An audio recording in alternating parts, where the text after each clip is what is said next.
दोस्तों, आज की क्लास में आपका स्वागत करता हूं। अगर आपको हमारी वीडियो अच्छी लगे तो हमारे चैनल को लाइक, सब्सक्राइब और शेयर करो और हमारा मनोबल बढ़ाने में अपना सहयोग करो। दोस्तों, आज की क्लास में हम आपको पढ़ाएंगे ऑक्सीकरण संख्या, जिसका उपयोग हम आईपीएससी नामकरण करने में करेंगे। किसी संकुल यौगिक में केंद्रीय परमाणु पर जितना वास्तविक आवेश होता है वह उसकी ऑक्सीकरण संख्या कहलाती है। अब हम ऑक्सीकरण संख्या को निर्धारित करने के कुछ सामान्य नियम हैं, उसको पढ़ते हैं।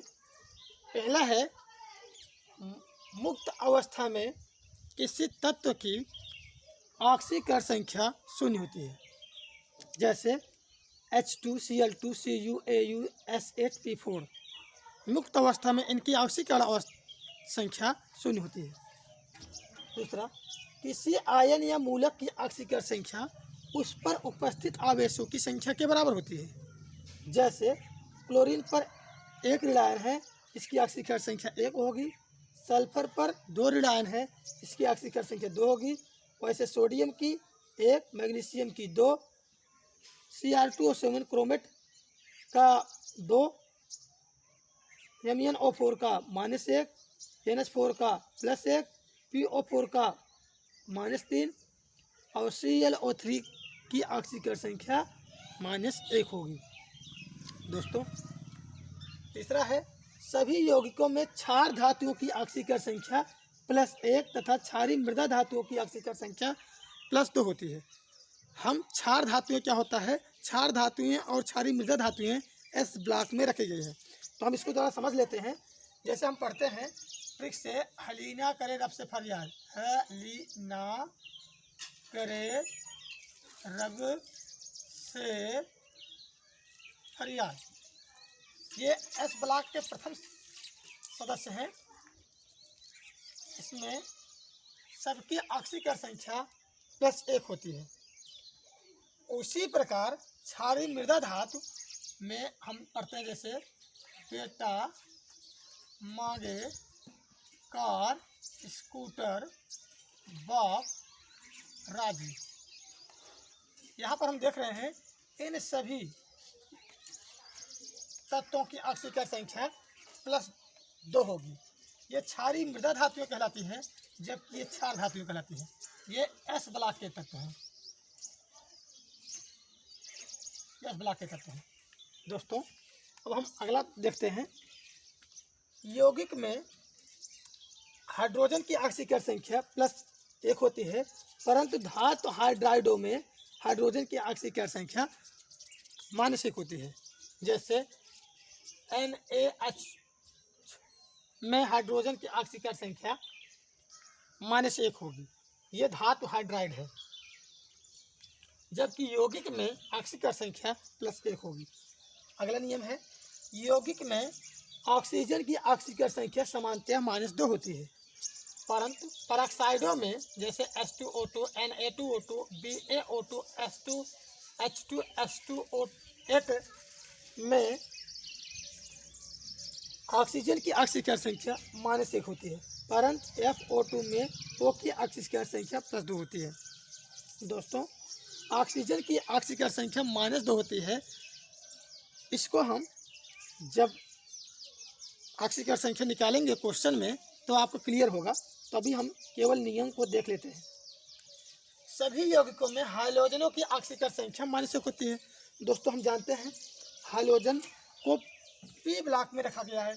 ये देख लेते हैं। यहाँ पर हाइड्रोजन कौन कौन सा है, क्लोरीन, क्लोरीन, ब्रोमीन, आयोडीन, एस्टेस्टीन, ये सभी जो हैं हाइड्रोजन हैं और हाइड्रोजन की ऑक्सीकरण संख्या -1 होती है। दोस्तों,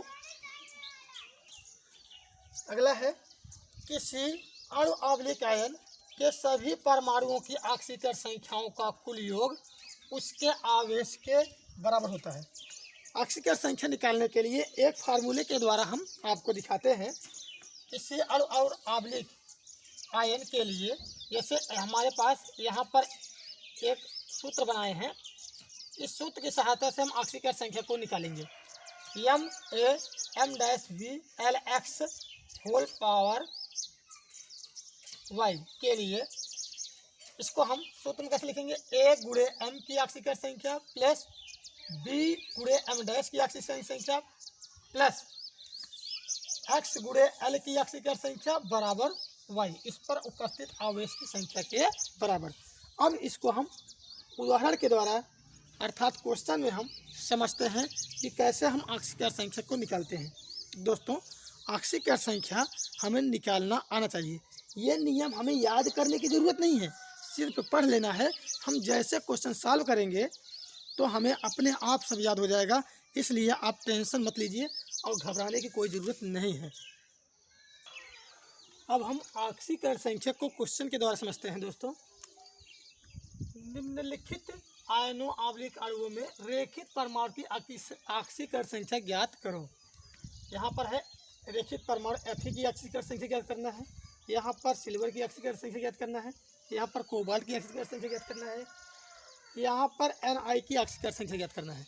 दोस्तों, आंशिक संख्या ज्ञात करने के लिए अभी हम ये फार्मूला पढ़े हैं।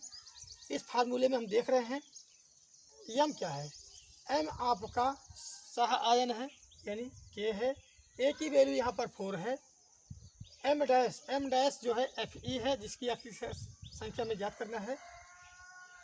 यहाँ पर Fe के साथ कुछ लगा नहीं है, कोई बात नहीं, रहने दीजिए। बी की वैल्यू यहाँ पर 1 हो गया, कुछ नहीं लगा है। तो यहाँ पर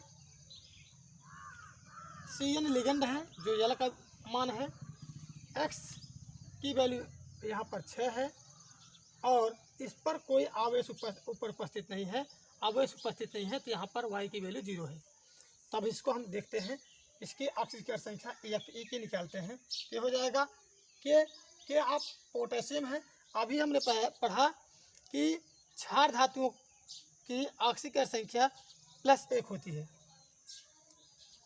तो ये पोटेशियम है, पोटेशियम की आंशिक संख्या +1 होगी, +1 गुणे 4 को गुणे के रूप में लगा देंगे, प्लस Fe की मान लेंगे हम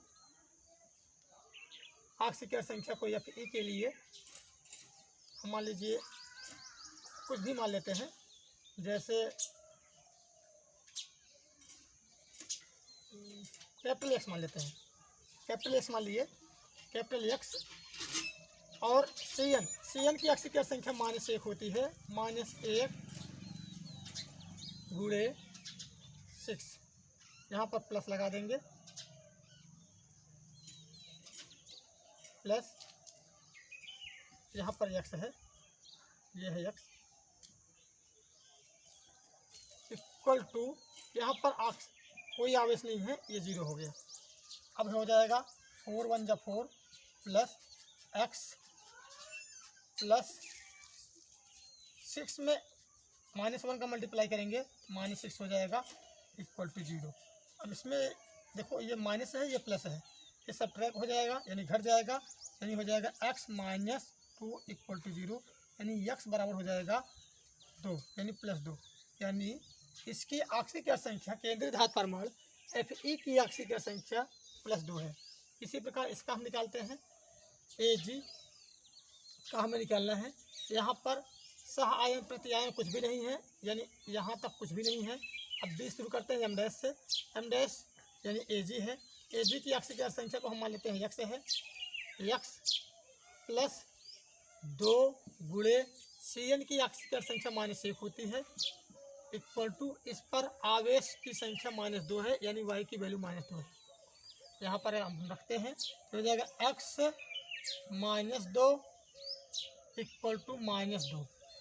अब ये इधर जाएगा, यानी x बराबर -2 + 2, यानी x बराबर आ गया 0, यानी केंद्रीय धातु परमाणु Ag की आंशिक संख्या यहाँ पर 0 है। इसी प्रकार अब हम तीसरे एग्जाम्पल को देखते हैं, COCl NH3 होल 5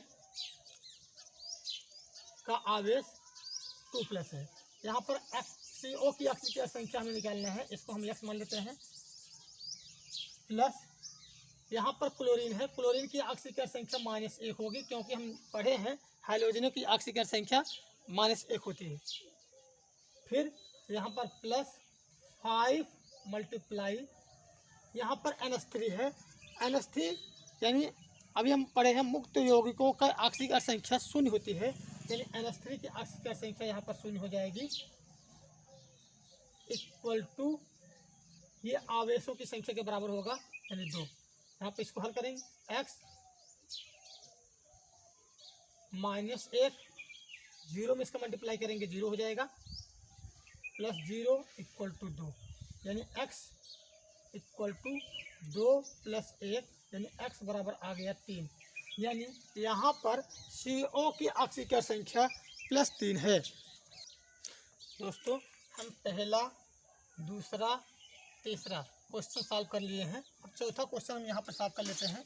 चौथा क्वेश्चन यहाँ पर NH की ऑक्सीकरण संख्या मान लेते हैं x है, +4 मल्टीप्लाई CO की ऑक्सीकरण संख्या 0 होती है। अभी हम पढ़े हैं मुक्त अवस्था में किसी यौगिक की यानी तत्व की ऑक्सीकरण अवस्था 0 होती है। यहाँ पर 4 मल्टीप्लाई 0 इक्वल टू, यहाँ पर कोई आवेश नहीं है, इक्वल टू 0, यानी x +0 इक्वल टू 0, यानी x इक्वल टू 0, यानी यहाँ पर NI की ऑक्सीकरण संख्या 0 होगी। दोस्तों अब हम IPSC नामकरण जब पढ़ेंगे तो वहाँ पर ऑक्सीकरण संख्या निकालेंगे, निकाल करके रोमन अंक में IPSC नामकरण में ऑक्सीकरण संख्या लिखी जाती है, तो वहाँ पर हम बाकी को समझते हैं। अब हमारा कल का टॉपिक होगा IUPAC नामकरण, उपसंयोजक यौगिकों का IPSC नामकरण।